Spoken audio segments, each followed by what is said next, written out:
प्यारे बच्चों, सुप्रभात। आज हम आप लोगों के लिए इंग्लिश सेक्शन के अंतर्गत ग्रामर में मॉडल एक्सिलरीज लेकर आए हैं, जिनको हम मॉडल्स कहते हैं, यानी कि हेल्पिंग वर्ब्स। आपको हेल्पिंग वर्ब का फर्स्ट पार्ट मिल चुका होगा और हम उम्मीद करते हैं सभी ने उसको ध्यान से देखा होगा।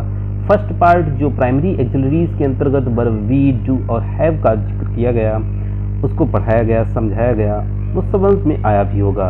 और अधिकांश लोगों ने हमारे इस चैनल को सब्सक्राइब भी कर लिया होगा। यदि नहीं सब्सक्राइब किया है तो नीचे सब्सक्राइब वाला बटन क्लिक करें। तो सब्सक्राइब जहाँ पर रेड कलर में लिख के आ रहा है उसको क्लिक करें। उसके बाद एक बेल आइकन बन के आएगा, उसको क्लिक करें और फिर ऑल सिलेक्ट करें।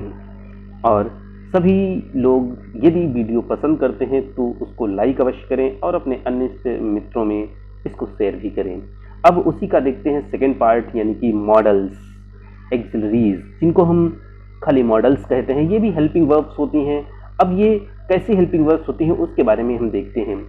देखिए कि इनका प्रयोग जो किया जाता है वो मेन वर्ब्स के साथ क्रिया विधि स्पष्ट करने के लिए किया जाता है कि क्रिया विधि क्या है, मोड क्या है, और इसी मोड प्रकट करने के कारण, इस कार्य विधि पर स्पष्ट करने के कारण हम इसको मॉडल्स कहते हैं, मॉडल एक्सिलरीज कहते हैं। तो देखते हैं मॉडल एक्सिलरीज। मॉडल एक्सिलरीज कौन कौन सी हैं? जैसा कि आपकी स्क्रीन पर आ रहा है, शैल, शुड, विल, वुड आदि, ये सभी मॉडल एक्सिलरीज का कार्य करती हैं। इनका प्रयोग अब हम निम्नवत देखेंगे। देखते हैं पहले कुछ एग्जाम्पल्स। पहला एग्जाम्पल्स है he can do that work. वह व्यक्ति या वह लड़का वह कार्य कर सकता है, या दिस वर्क यह कार्य कर सकता है। तो कैन यहाँ पर हेल्पिंग वर्ब है, यानी कि मॉडल है। फिर सेकंड सेंटेंस में विल, सेकंड सेंटेंस में विल का प्रयोग है।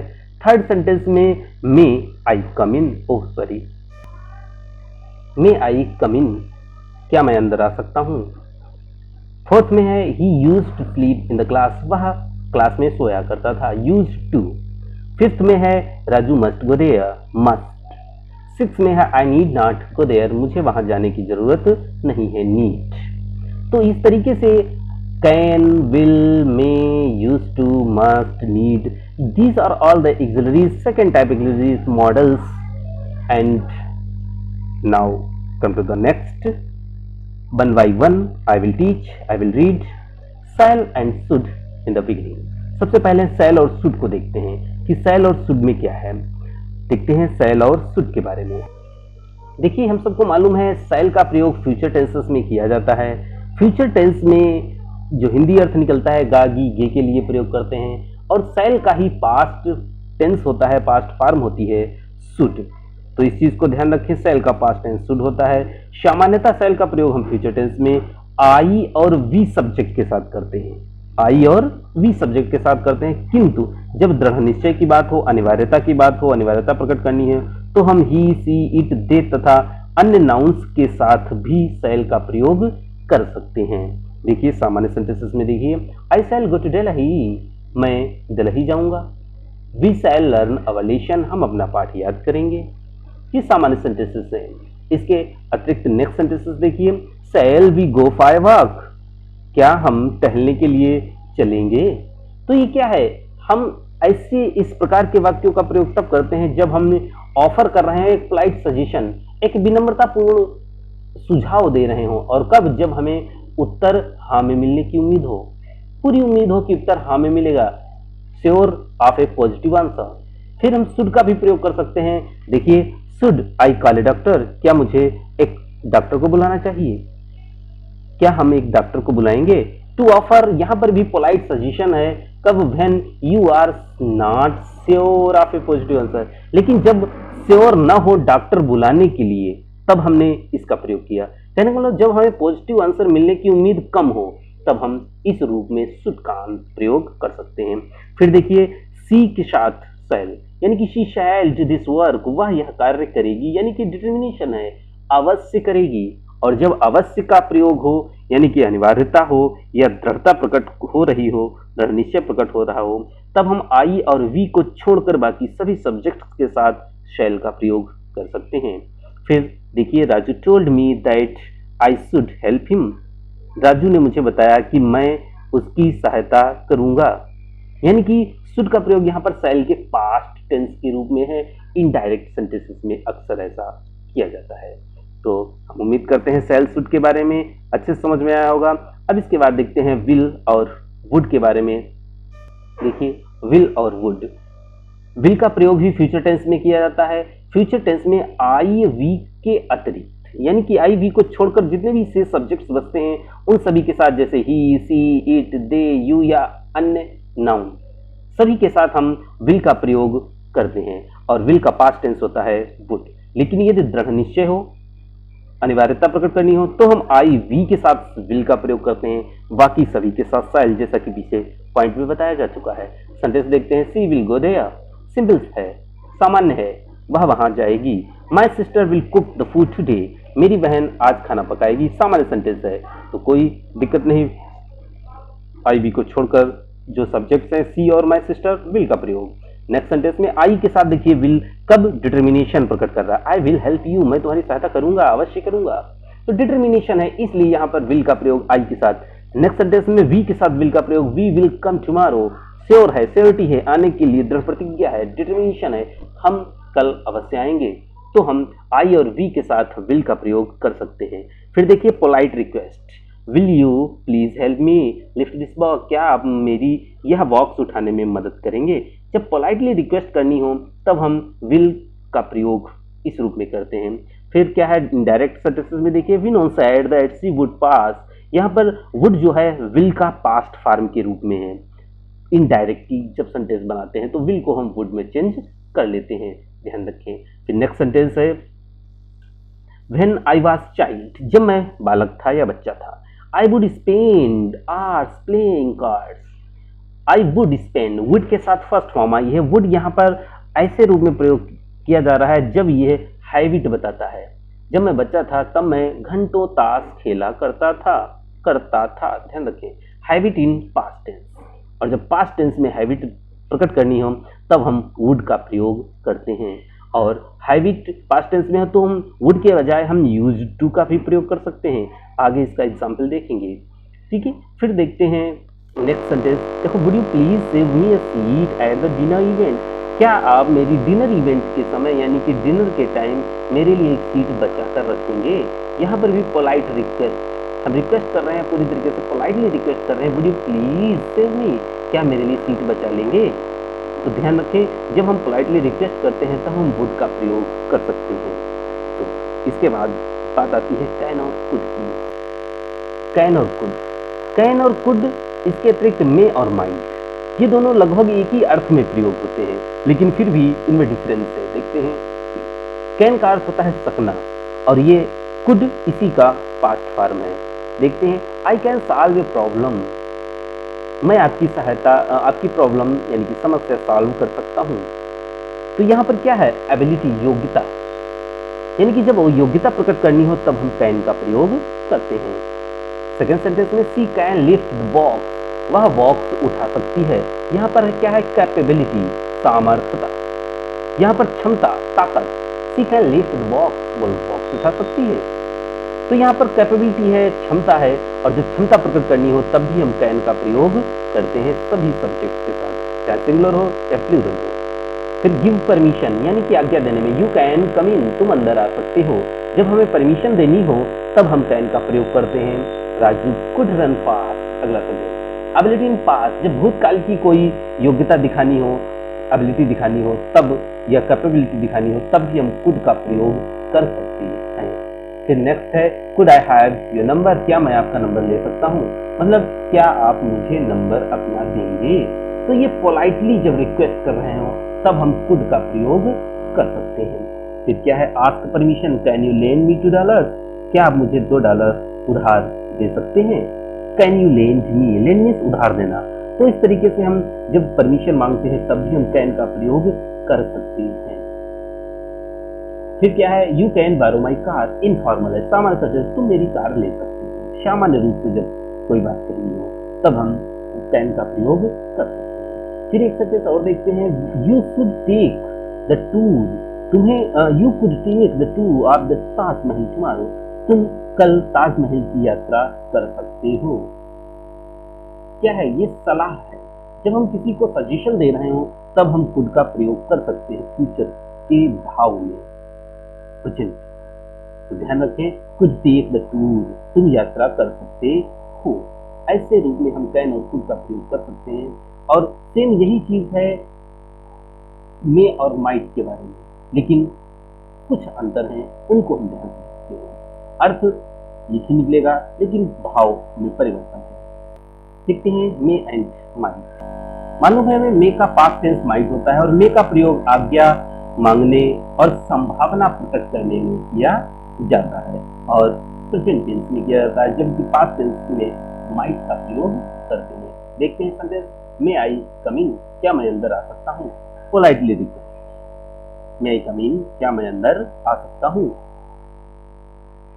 रिक्वेस्ट की जा रही है, आज्ञा मांगी जा रही है। नेक्स्ट सेंटेंस में क्या है, you may start your exam now, तुम अपना एग्जाम अब शुरू करते हो। जब परीक्षा हाल में टाइम घंटी लग जाती है तब कहते ठीक है, सभी लोग अपनी कॉपियों पर आंसर्स लिखना शुरू कर सकते हो, यानी कि फॉर्मल परमिशन है, औपचारिक रूप से अनुमति दी जा रही है, तब हम मे का प्रयोग करते हैं। नेक्स्ट सेंटेंस में क्या, यू मे नॉट वियर, तुम नहीं पहन सकते हो सैंडल्स टू वर्क, कार्य करते समय तुम सैंडल नहीं पहन सकते। ये फॉर्मल प्रोहिबिशन है। प्रोहिबिशन का मतलब किसी कार्य को करने की मनाही, प्रोहिबिशन मींस मनाही। तो जब किसी कार्य को करने से मना किया जाता है तब हम मे नॉट का प्रयोग करते हैं। मोहन में हेल्प यू, पॉसिबिलिटी, यहाँ पर संभावना, मोहन आपकी सहायता कर सकता है, संभावना है, इसीलिए हम मे का प्रयोग करते हैं। It might rain today, it might rain today, बारिश हो सकती है, आज बारिश हो सकती है। यहाँ पर भी पॉसिबिलिटी है, लेकिन ये पॉसिबिलिटी नेगेटिव है, कम संभावनाएं है, बारिश हो सकती है, कम संभावना है, यानी कि बहुत ही कम चांस है बारिश होने के, लेकिन हो भी सकती है। तब निगेटिव पॉसिबिलिटी जब हो तब हम माइट का प्रयोग कर सकते हैं। नेक्स्ट सेंटेंस से, माय फादर सेड, मेरे पिताजी ने कहा, that I might go for movie, कि मैं मूवी जा सकता हूँ। यहाँ पर परमिशन दी जा रही है, पास्ट टेंस में दी जा रही है, और दूसरी बात कह सकते हैं ये आपका इनडायरेक्ट सेंटेंसेस में मे को माइट किया गया। Second form of May, my teacher, अगला सेंटेंस देखते हैं, my teacher said the team of my school might lose the game. यहाँ पर भी पॉसिबिलिटी है, संभावनाएं बढ़ गई हैं कि मेरे टीचर ने कहा कि मेरे स्कूल की टीम गेम हार सकती है, संभावनाएं हैं। जब संभावनाएं हो जाती हैं तब हम मे का प्रयोग करते हैं, और इनडायरेक्ट सेंटेंसेस में मे को माइट में चेंज करके हम यूज करते हैं। फिर इसके बाद बात आती है मस्ट और मस्ट हैव की। देखते हैं मस्ट और मस्ट हैव। मस्ट मीन्स चाहिए, अनिवार्य रूप से। जब कर्तव्य, आवश्यकता या अनिवार्यता प्रकट करनी हो तो हम चाहिए के लिए हम मस्ट का प्रयोग करते हैं। देखते हैं example, my friend is in danger, मेरा मित्र खतरे में है, आई मस्ट हेल्प हिम, मुझे उसकी सहायता करनी चाहिए। मतलब ये अनिवार्य है कि मैं उसकी सहायता करूं, अनिवार्यता के लिए। यू मस्ट ओबे योर टीचर, यू मस्ट ओबे योर टीचर, कर्तव्य, ये आपका कर्तव्य है कि आप अपने टीचर की ओबे करें, मस्ट ओबे। अगला क्या है, मस्ट हैव। मस्ट हैव का प्रयोग हम तब करते हैं जब ऐसा होना चाहिए ना चाहिए।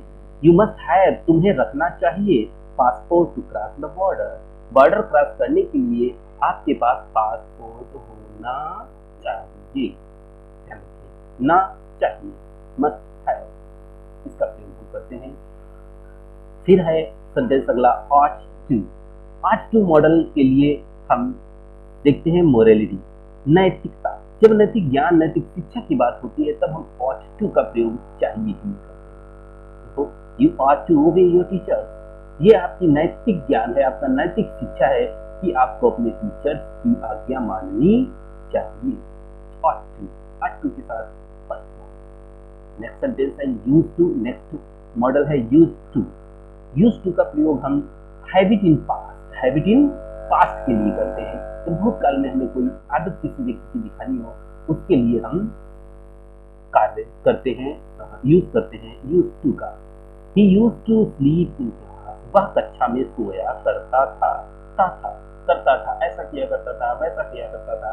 जब भूतकाल में इस तरीके की आदत प्रकट करनी हो तब हम यूज टू का प्रयोग करते हैं। ध्यान रखें यूज्ड टू की जगह पर हम वुड का प्रयोग कर सकते हैं, जैसे he would sleep in the class, ये भी सेंटेंस सही है।